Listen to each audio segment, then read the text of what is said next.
नमस्कार मित्रांनो, स्वागत आहे तुमचं आताच्या ब्रेकिंग न्यूजमध्ये.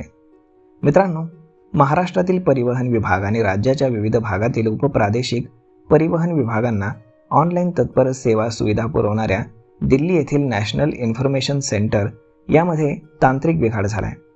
तसेच या केंद्रामध्ये अत्याधुनिक उन्नतीकरणाचं काम हाती घेण्यात आलं आहे.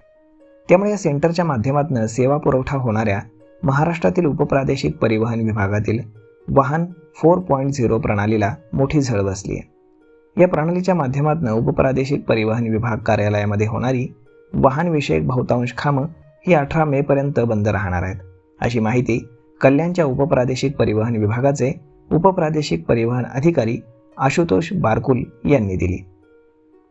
9 मे पासून नॅशनल इन्फॉर्मेटिक सेंटरमध्ये तांत्रिक बिघाड झाल्यामुळे दुरुस्ती आणि उन्नतीकरणाचं काम हाती घेण्यात आलं आहे. त्यामुळे आता कल्याण उपप्रादेशिक परिवहन कार्यालयातील वाहन प्रणाली 4.0 बंद आहे. या प्रणालीच्या माध्यमातून जुनी वाहनं नवीन वाहनं खरेदीदाराच्या नावानं करणं, आयुर्मान संपत आलेल्या वाहनांचा परवाना अन्य वाहनांवरती चढवणं, वाहन कर विषयक कामं, RC बुकाचं नूतनीकरण ही कामं केली जातात. ही सर्व कामं 18 मे पर्यंत बंद राहणार आहेत. याची वाहन चालकांनी दखल घ्यावी. या कामांसाठी 18 मे पर्यंत RTO कार्यालयामध्ये फेऱ्या मारू नयेत असं आवाहन RTO कार्यालयातर्फे करण्यात आले. वाहन प्रणाली 4.0 व्यतिरिक्त इतर ऑनलाईन प्रणाली RTO कार्यालयात सुरू आहे. त्यामुळे वाहन परवाना देण्याची कामं सुरळीत सुरू आहेत. या कामात कोणताही व्यत्यय नाही, असं RTO अधिकाऱ्यांनी सांगितलं. वाहन प्रणाली 4.0 बंद असल्यामुळे या प्रणालीच्या माध्यमातून कामं मार्गी लागण्यासाठी प्रयत्नशील असलेले वाहन मालक मात्र त्रस्त आहेत. मागच्या 8-9 दिवसांपासून वाहन प्रणाली बंद आहे.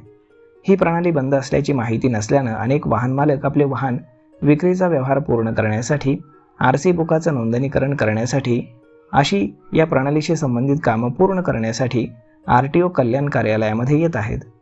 परंतु त्यांना ही प्रणाली बंद असल्याचं समजल्यावरती त्यांचा हिरमोड होतोय. नागरिकांना वाहन 4.0 प्रणालीमधून मार्गी लागणारी कामं बंद आहेत हे समजण्यासाठी आता RTO कार्यालयातर्फे एक प्रसिद्धीपत्रक काढण्यात आले. दिल्लीच्या नॅशनल इन्फॉर्मेटिक सेंटरमधील तांत्रिक बिघाड दुरुस्त करणं आणि त्याचं उन्नतीकरणाचं काम हे प्रभावीपणे होण्यासाठी एक तांत्रिक पथक दिवस रात्र काम करत आहे. कोणत्याही परिस्थितीमध्ये ही कामं विहित वेळेत पूर्ण होतील यासाठी दुरुस्ती उन्नतीकरणाचं काम प्रगतीपथावर आहे, असं अधिकाऱ्यांनी सांगितलं. तर मग मित्रांनो, अशा पद्धतीनं जर तुम्ही कल्याणच्या आसपासच्या परिसरामध्ये राहत असाल तर तुम्ही वाहन विक्री आणि RC नूतनीकरणासाठी कल्याणच्या RTOमध्ये फेऱ्या मारू नयेत. तर मग मित्रांनो, हा व्हिडिओ ही माहिती तुम्हाला कशी वाटली हे तुम्ही आम्हाला कमेंट करून नक्कीच सांगा.